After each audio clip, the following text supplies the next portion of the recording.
সাক্ষাৎকার দিচ্ছে যে অনেকেই তো দেখলাম একবার জামাত ইসলামের হাতে দেশটা দিয়ে দেখি তারা কি করে। আমরা আগামী দিনে এই বাংলাদেশ জামাত ইসলামের হাতে তুলে দিতে চাই,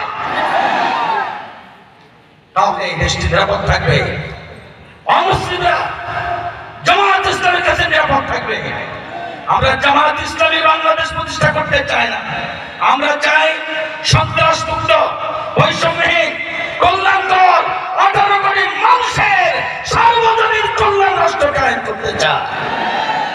তার জন্য জীবন বাজি করে জান মাল দিয়ে লড়াই করতে প্রস্তুত আছে। ভাইয়েরা, একটা কথা না বলেন, আমি কোন দলের বিরুদ্ধে কথা বলবো না, তবে পৃথিবীর আধুনিক দুনিয়ার শ্রেষ্ঠ ফেরাউন পাখির মতো গুলি করে আমার মাসুম নিষ্পাপ বাচ্চাদেরকে পাখির মতো গুলি করে হত্যা করেছে, হত্যার নির্দেশ দিয়েছে। চলে যাওয়ার 1 ঘন্টা আগেও সেনা প্রধানকে বলছে গুলি করে হত্যা করে তাদের দমন করার জন্য। তিনি বলেছিলেন 45 মিনিট সময় আছে, যদি চলে না যান তাহলে আপনি বাঁচবেন না, আমিও বাঁচব। চলে গেছেন, মাঝে মাঝে চট করে টুক করে বাংলাদেশে ঢোকার দুঃসাহস দেখায়। আমরা পরিষ্কার জানিয়ে দিতে চাই, প্রত্যেকটি রাজনৈতিক দলের রাজনীতি করার অধিকার আছে, কিন্তু মানুষ হত্যাকারী, সাপ্তাহ চত্বরে ঘুমন্ত মানুষকে হত্যাকারী, বিডিআর বিদ্রোহের নামে সেনা কর্মকর্তাদের হত্যাকারী, ছাত্রী দিনে 2000 ছাত্র ছাত্রী হত্যাকারী, এই নিঃশংস নিষ্ঠুর ডাইনি একে বাংলাদেশে জায়গা দিতে চায় না এই জাতি।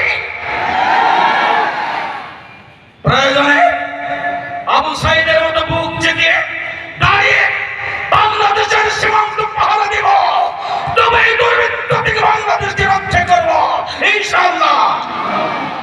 আজকে ইসকন এর স্রষ্টা এদের তৈরি করেছেন, পৃষ্ঠপোষকতা দিয়েছেন, এখনো দেন ইহুদিরা। অতএব ইসকন সনাতন হিন্দুদের দুশমন। এই জন্য শুধু বাংলাদেশের দুশ্মন নয়, তাই দেশের হিন্দুদের দুশ্মন। তারা বাংলাদেশে হত্যাকাণ্ড ঘটায় অরাজক পরিস্থিতি তৈরি করে এই দেশটাকে অচল করে দিতে চায়, আর আমাদের দায়িত্ব আছে দেশটাকে সুন্দর রাখা। তার সঙ্গে আগামী দিনের যে যুদ্ধ আসছে আমাদের সামনে, সেই যুদ্ধের যে ভোট যুদ্ধ আসছে, যে নির্বাচন যুদ্ধ আসছে, সেই যুদ্ধে বাংলাদেশে জাতি ধর্ম বর্ণ নির্বিশেষে সকল মানুষের কাছে, রোহিঙ্গাদের সকল নাগরিকের কাছে আমরা এই দাওয়াত পৌঁছে দিই।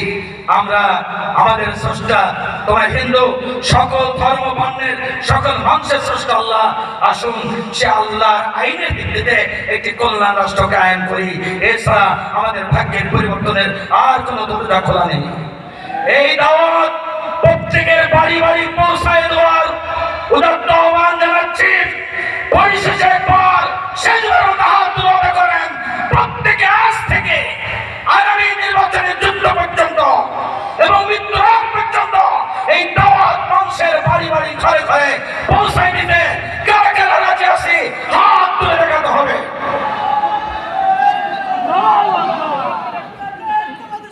জি জি আলহামদুলিল্লাহ, আলহামদুলিল্লাহ।